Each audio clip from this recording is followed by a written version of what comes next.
जरा तसव्वुर करें कि एक सुबह दुनिया की बड़ी खबरें ये बता रही हों कि चीन की फौज ने ताइवान को चारों तरफ से घेर लिया है। समुद्री रास्ते बंद हो चुके हैं, जंगी तैयारे फिजा में मौजूद हैं और मिसाइल निजाम तैयार खड़े हैं।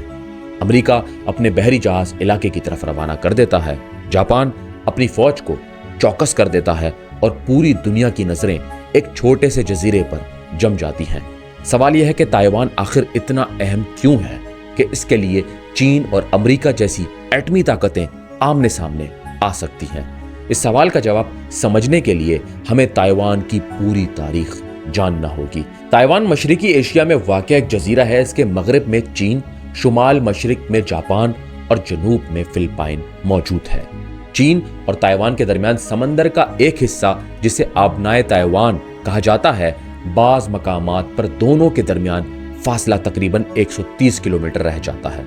रकबे में ताइवान बहुत बड़ा नहीं, लेकिन इसकी जगह, मईशत, जदीद टेक्नोलॉजी और सियासी हैसियत ने इसे दुनिया के हसास तरीन इलाकों में शामिल कर दिया है। ताइवान में चीन से लोगों की बड़ी तादाद पहुंचने से पहले मकामी कबाइल आबाद थे। ये लोग सदियों से वहां रह रहे थे और इनकी अपनी जुबानें, सकाफत और रस्म व रिवाज थे। 17वीं सदी में यूरोपी ताकतों की दिलचस्पी इस जजीरे में बढ़ी।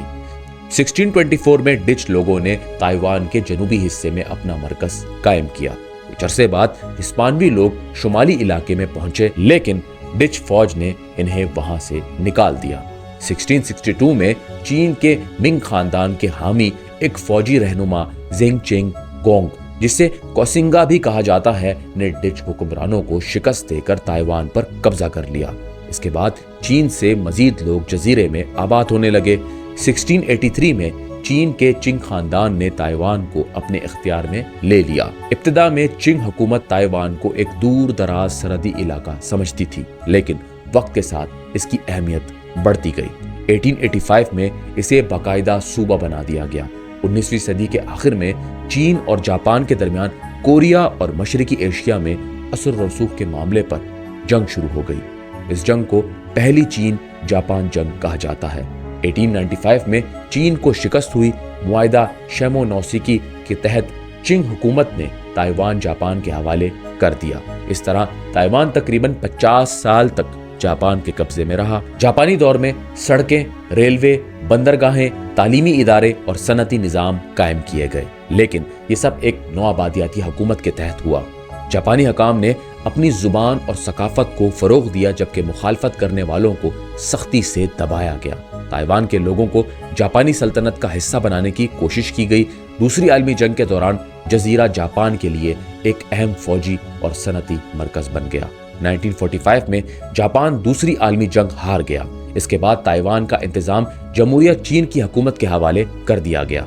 यहाँ एक अहम फर्क समझना जरूरी है। उस वक्त चीन में मौजूद हुकूमत का सरकारी नाम जमहूरिया चीन था और इस पर कौम परस्त जमात कोमनतांग की हुकूमत थी। इसके रहनुमा चांग काई शेक थे। जापानी हुकूमत के खात्मे के बाद ताइवान के बहुत से लोगों को उम्मीद थी कि अब इन्हें बेहतर सियासी और माशी हालात मिलेंगे, लेकिन नई इंतजामिया के दौर में बदअनवानी, महंगाई, बेरोजगारी और हुकूमती सख्ती बढ़ गई। 28 फरवरी 1947 को एक वाक़े के बाद हुकूमत के खिलाफ एहतजाज शुरू हो गया। फौज ने मुजाहिरों को ताकत के जरिए कुचल दिया। इस कार्रवाई में बड़ी तादाद में लोग मारे गए या गिरफ्तार हुए। इसे 28 फरवरी का वाक़या कहा जाता है और ये आज भी ताइवान की तारीख का एक दर्दनाक बाब है। इसी दौरान चीन के अंदर खाना जंगी जारी थी। एक तरफ चांग काई शेक की कौम परस्त हुकूमत थी और दूसरी तरफ माओ जे तंग की क़यादत में कम्युनिस्ट जमात। कई साल की लड़ाई के बाद कम्युनिस्ट फौज ने चीन के ज्यादातर हिस्से पर कब्जा कर लिया।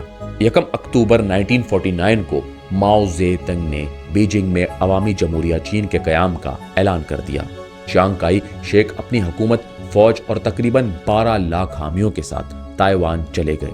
उन्होंने ताइपे को अपना आर्जी दारुल हुकूमत बनाया और कहा कि इनकी हुकूमत पूरे चीन की असल कानूनी हुकूमत है। दूसरी तरफ बीजिंग में कायम कम्युनिस्ट हुकूमत ने ऐलान किया कि वही पूरे चीन के नुमाइंदे हैं और ताइवान भी चीन का हिस्सा है। यूं 1949 के बाद अमली तौर पर 2 अलग हुकूमतें कायम हो गई। अवामी जमहूरिया चीन ने चीन के मरकजी इलाके पर हुकूमत शुरू की, जबकि जमहूरिया चीन की हुकूमत ताइवान और चंद करीबी जजीरों तक महदूद हो गई। दोनों जानिब से पूरे चीन की नुमाइंदगी का दावा किया जाता रहा। बीजिंग ने कभी ताइवान पर हुकूमत नहीं की, लेकिन वो इसे अपने मुल्क का अलग हो जाने वाला सूबा करार देता है। ताइवान अपनी हुकूमत, फौज, करेंसी, पासपोर्ट, कवानीन और इंतखाबी निज़ाम रखता है।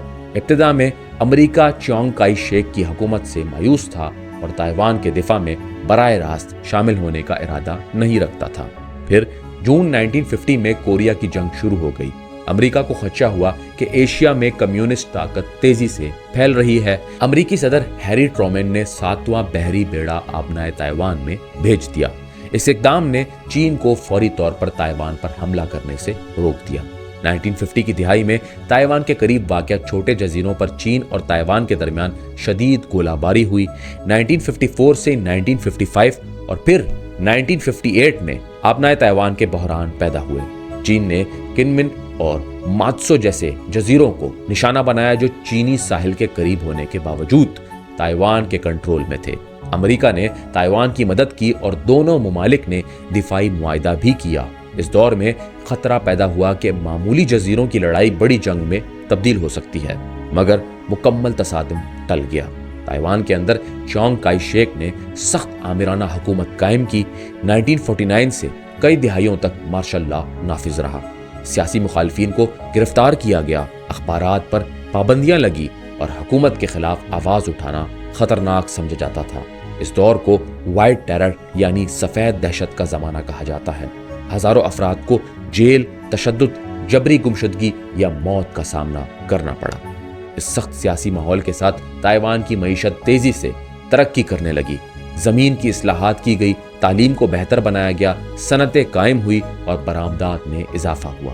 अमेरिका ने माली और फौजी मदद फराहम की। चंद दिहाइयों में ताइवान एक गरीब ज़राई इलाके से जदीद सनती मईशत बन गया। 1970 की दिहाई में ताइवान को बड़ा सिफारती धचका लगा। इस वक्त तक अक़वाम मुत्तहिदा में चीन की निशिस्त ताइपे की हुकूमत के पास थी। 1971 में अक़वाम मुत्तहिदा की जनरल असेंबली ने अवामी जमहूरिया चीन को चीन का कानूनी नुमाइंदा तस्लीम कर लिया। इसके बाद बीजिंग ने अक़वाम मुत्तहिदा और सलामती कौंसिल में चीन की निशिस्त संभाल ली, जबकि ताइवान अक़वाम मुत्तहिदा से बाहर हो गया। 1979 में अमेरिका ने भी बीजिंग में कायम अवामी जमहूरिया चीन को सिफारती तौर पर तस्लीम कर लिया और ताइवान के साथ सरकारी सिफारती ताल्लुकात ख़त्म कर दिए। ताहम अमेरिका ने ताइवान को मुकम्मल तौर पर तनहा नहीं छोड़ा। अमेरिकी कांग्रेस ने ताइवान रिलेशंस एक्ट मंजूर किया, जिसके तहत अमेरिका ने ताइवान के साथ गैर सरकारी ताल्लुकात, तिजारत और दिफाई सामान की फराहमी जारी रखी। यहाँ से अमेरिकी पॉलिसी में एक खास इबाहम पैदा हुआ। अमेरिका सरकारी तौर पर बीजिंग की हुकूमत को चीन की हुकूमत तस्लीम करता है, लेकिन ताइवान के मुस्तकबिल का फैसला ताकत के जरिए करने की मुखालफत भी करता है। अमेरिका ने वाज़ा वादा नहीं किया कि चीनी हमले की सूरत में वो लाजमन जंग में शामिल होगा। इसी गैर यकीनी कैफियत को स्ट्रैटेजिक अबहाम कहा जाता है। इसका मकसद चीन को हमले से और ताइवान को एक तरफा आज़ादी के ऐलान से रोकना है। चियांग काई शेक की वफात के बाद इनके बेटे चियांग चिंग को इक़्तिदार मिला। 1980 की दिहाई में सियासी निज़ाम आहिस्ता आहिस्ता खुलने लगा। 1987 में मार्शल लॉ ख़त्म किया गया। नई सियासी जमातों को काम करने की इजाज़त मिली, प्रेस की आज़ादी बढ़ी और इंतखाबात ज़्यादा मुनसिफाना होते गए।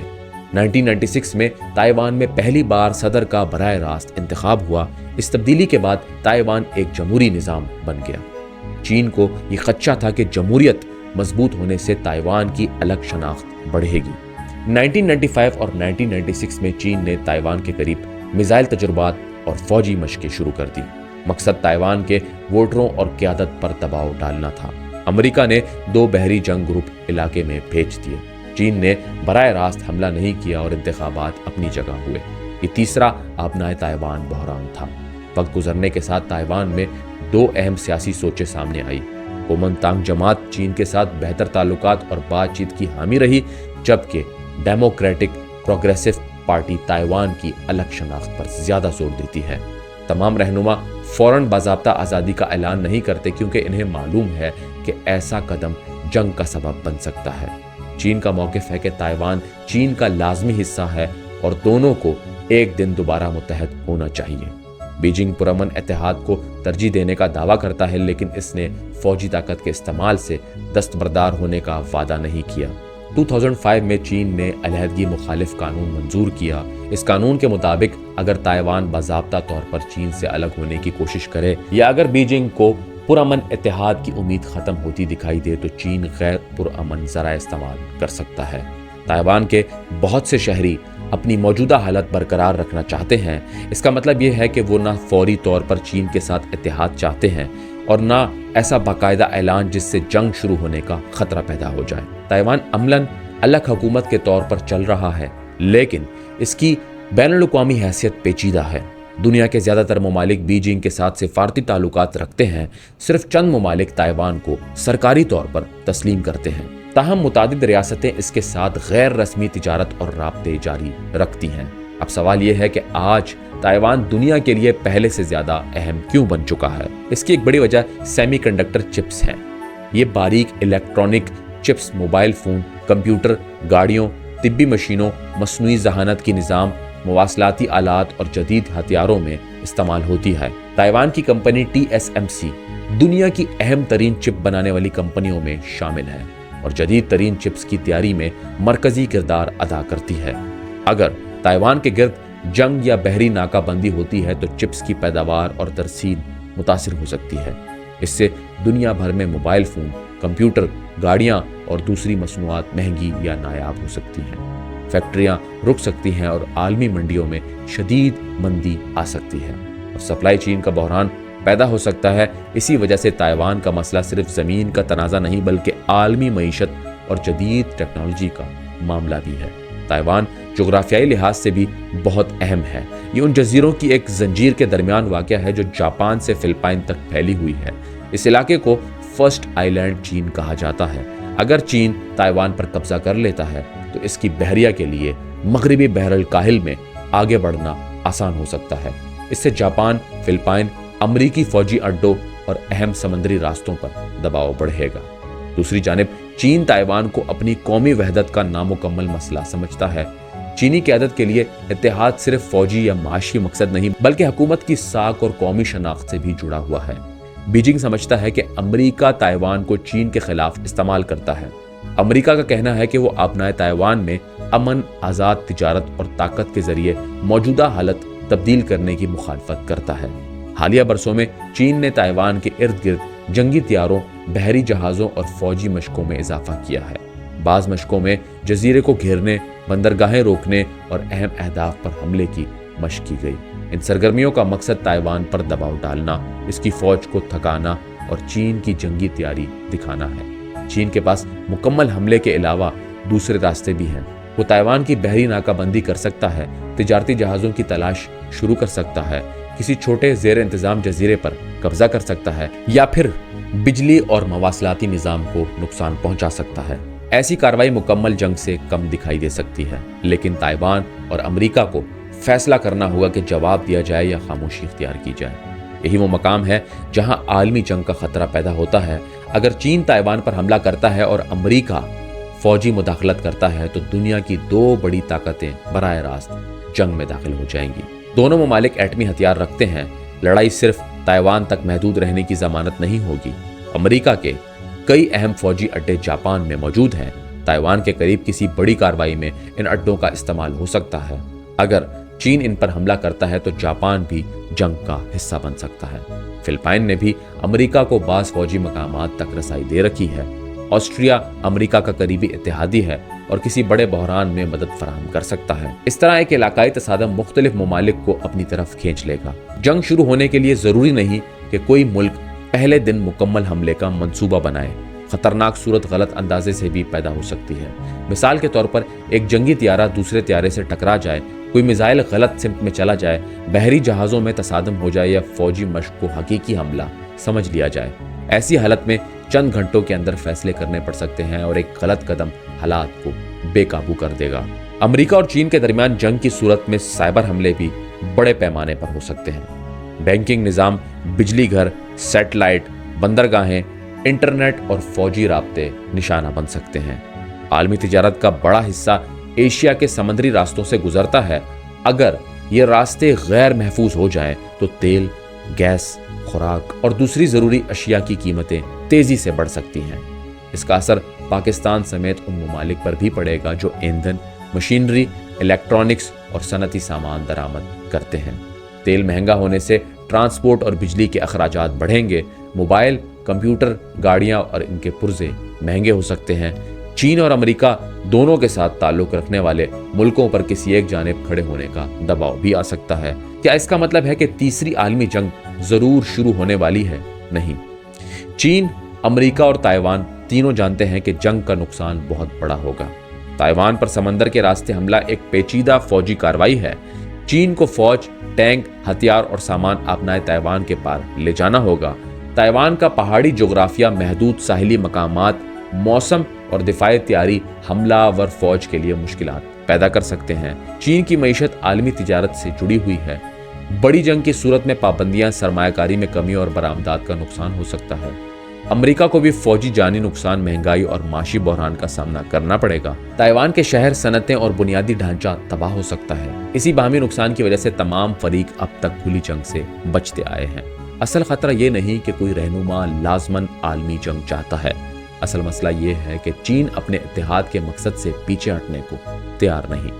تائیوان اپنی جمہوریہ حکومت اور موجودہ آزادی چھوڑنا نہیں چاہتا، جبکہ امریکہ علاقے میں طاقت کا توازن بدلنے سے روکنا چاہتا ہے۔ تینوں کے بنیادی مفادات ایک ہی مقام پر ٹکرا رہے ہیں۔ تائیوان کا بحران 1949 میں ختم نہ ہونے والی چینی خانہ جنگی سے شروع ہوا تھا۔ پھر اس میں سرد جنگ، امریکی دفاعی پالیسی، تائیوان کی جمہوریت، چین کا عروج، ایشیا کی سمندری سلامتی اور جدید چپس کی صنعت شامل ہوتی گئی۔ آج یہ جزیرہ صرف چین اور تائیوان کا مسئلہ نہیں رہا، اس کے ساتھ دنیا کی بڑی معیشتیں، فوجی اتحاد اور ٹیکنالوجی کی سپلائی جڑی ہوئی ہے۔ اس لیے تائیوان کو دنیا کے خطرناک ترین مقامات میں شمار کیا جاتا ہے۔ یہاں جنگ ہوئی تو اس کا آغاز ایک جزیرے سے ہوگا، لیکن اس کے اثرات ایشیا، امریکہ، یورپ اور باقی دنیا تک پہنچ سکتے ہیں۔ تیسری عالمی جنگ یقینی نہیں، مگر چین اور امریکہ کبھی براہ راست میدان جنگ میں آمنے سامنے آ گئے تو تائیوان اس تصادم کا سب سے ممکنہ مقام بن سکتا ہے۔ آج تائیوان میں معمول کی زندگی جاری ہے، لوگ کام پر جاتے ہیں، بچے اسکول جاتے ہیں، انتخابات ہوتے ہیں اور فیکٹریاں دنیا کے لیے جدید چپس تیار کرتی ہیں۔ دوسری طرف سمندر کے پار چین اپنی فوج مضبوط کر رہا ہے، امریکہ علاقے میں اتحادیوں کے ساتھ تیاری بڑھا رہا ہے اور پوری دنیا کوشش کر رہی ہے کہ طاقت کا یہ مقابلہ جنگ میں تبدیل نہ ہو۔ اب اصل سوال یہ نہیں کہ تائیوان چھوٹا ہے یا بڑا، اصل سوال یہ ہے کہ کیا چین اسے طاقت سے حاصل کرنے کی کوشش کرے گا، کیا امریکہ اسے روکنے کے لیے فوج استعمال کرے گا، اور کیا دونوں ایٹمی طاقتیں تصادم ہونے کے بعد اسے محدود رکھ سکیں گی؟ ان سوالات کا جواب مستقبل کے پاس ہے، لیکن ایک بات واضح ہے، اگر اپنائے تائیوان میں جنگ بھڑکی تو یہ صرف دو ملکوں کی لڑائی نہیں رہے گی۔